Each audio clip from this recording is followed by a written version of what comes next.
Hi guys, today I thought I'd share my makeup routine if I'm going to the gym during my working day. Now, what that means is I'll be walking to a class or the gym and I'll need to make sure I'm properly protected. It also means I'll probably want to be able to reapply sunscreen. Now, how do you go about reapplying sunscreen in a working day? So what I tend to do in that instance is to, in the morning, as I've done now, is put on a proper layer of SPF that's untinted. So for me today, that was Ulta MD UV Clear. And then what I'm going to do is my base with a tinted SPF. Now, for me, a good tint is the Neostrata SPF 50. You have to find the right one for your skin tone.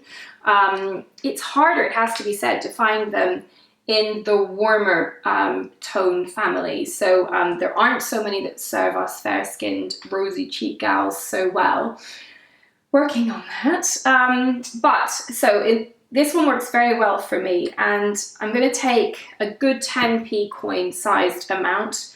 Now, because this is my second layer, I'm going to apply it in a manner more akin to foundation than I would the Ulta MD. So this is not to confuse matters, but because I'm using this as a protective outer layer, my approach is a little different to usual. But the point is, I'm creating my foundation or perfecting my skin, however you want to term it, with something that I can then reapply later before I go out. So if you're typically doing your morning routine at, 7 in the morning before work, and you were going to a class at midday, you would worry that you're not going to get your full level of protection. And I think that that's fair. So basically, by using a base that I think is a really good color, and I'm perfectly happy with it functioning dually as foundation, means that I can be protected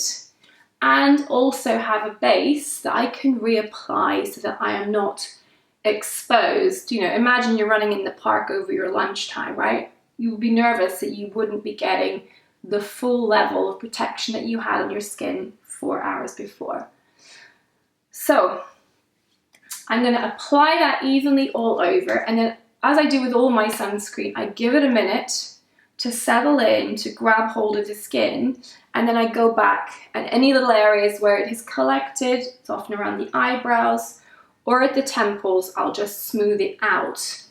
But the way this looks on my skin, I'm quite happy with it as an overall layer. So, and then what I'm going to do next is apply a few specific cosmetics that I'm happy reapplying my SPF over again later on. So that means keeping it all to a relative minimum. So I will put a little rosy blush in, and I'll do a bit of a brow, but I'm not going to do anything too elaborate because I know I'm going to reapply sunscreen later on that day. So I just want a couple of little easy things that make me look normal, healthy and awake, but are pretty low maintenance. So for me, a tinted SPF, I can't do without that in summer. It's also great for events outdoors. So imagine a hot wedding somewhere on the beach or in the Mediterranean, and you want to look pulled together, but you don't get sunburnt. So it's not necessarily the easiest situation to wear a properly protective hat. So I'm going to have a quick look, and anywhere that I think maybe needs a little blending, I will take my damp beauty blender and just, work it in along the jawline again. Now I've already got proper sunscreen on my neck, so don't worry about me not taking the product down my neck.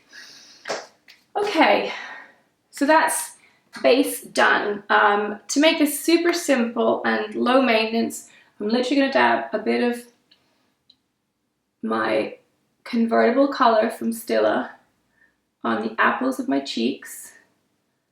I'm not going to bother with any kind of contour or powder product because that will just make matters more difficult later on when I want to reapply my SPF. Again, I'll take my blender, because with these kind of products you don't want any hard edges, you want everything to look seamless, especially right back at the hairline. Okay, good. I'll do a brow, always do a brow, no matter what the circumstances, just because, I feel like doing your brows is just good manners.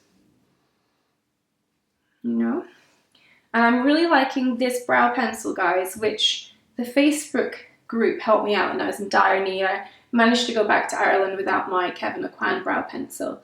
And a poll of amazing sounding brow pencils, and this one came out the best because it's most similar to the Kevin Aucoin, which means it's a really good, hard brunette shade. So you can get those little fine, feathery, individual hairs.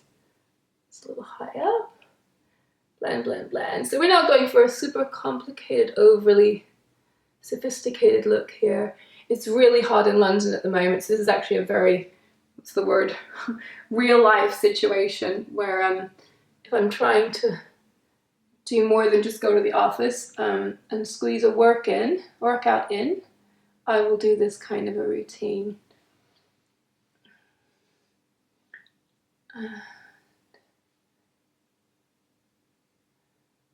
I also find this kind of brow product just doesn't move so much. It's when everything's hot and sticky, you know, you have to accept that things will slip around a little, and therefore choose your products accordingly. Like, I simply cannot work with powder when it's hot. I don't think the UK is terribly well adapted for hot weather, probably like New York. Okay, so I will do a little under eye concealer because, you know, that's just how my under eyes are. They need a little help. And we're down to the last dregs of my sizzling. Sad face. So I just took a teeny bit just in the hollow. I never put under eye concealer out here. I might put a tiny bit at the outer corner where I have blue naturally. And just focus that on the inner corner. Then a Baby Beauty blender to the rescue. I really need to replace my blenders. They're on their last legs, unfortunately. Another sad face. I really do like the Baby blender for under eye concealing. I think it's great. And then I might just teeny dab the outer corner just to negate the areas which are naturally a bit blue, and then fingers to just cement that all in place. We're good. I might do a tiny bit of concealing. There's like 1 or 2 tiny blemishes today. I think everyone gets a few new little blemishes with warm weather. It's just the reapplication process, sweat, maybe a little more rosé than usual. And that's all the concealing I'm going to do. I'm then going to do a lip. And at the minute, you've heard me talk about this one, I think, the lipstick queen. So easy, you can literally do this on public transport. And I was going to bother with a lip liner, but I won't. You know, it's that kind of a day. So, you know, it's a little glowy, it's a little dewy. This is how I like my skin to look. Better this than heavy, matte, layered up product that I cannot work with. And this means that I can happily reapply this later on today when I need to and stay protected, but I think presentable. I hope that was helpful for you guys. Tell me your tricks to make makeup and sunscreen work for the office if you're doing exercise during the day. Bye for now.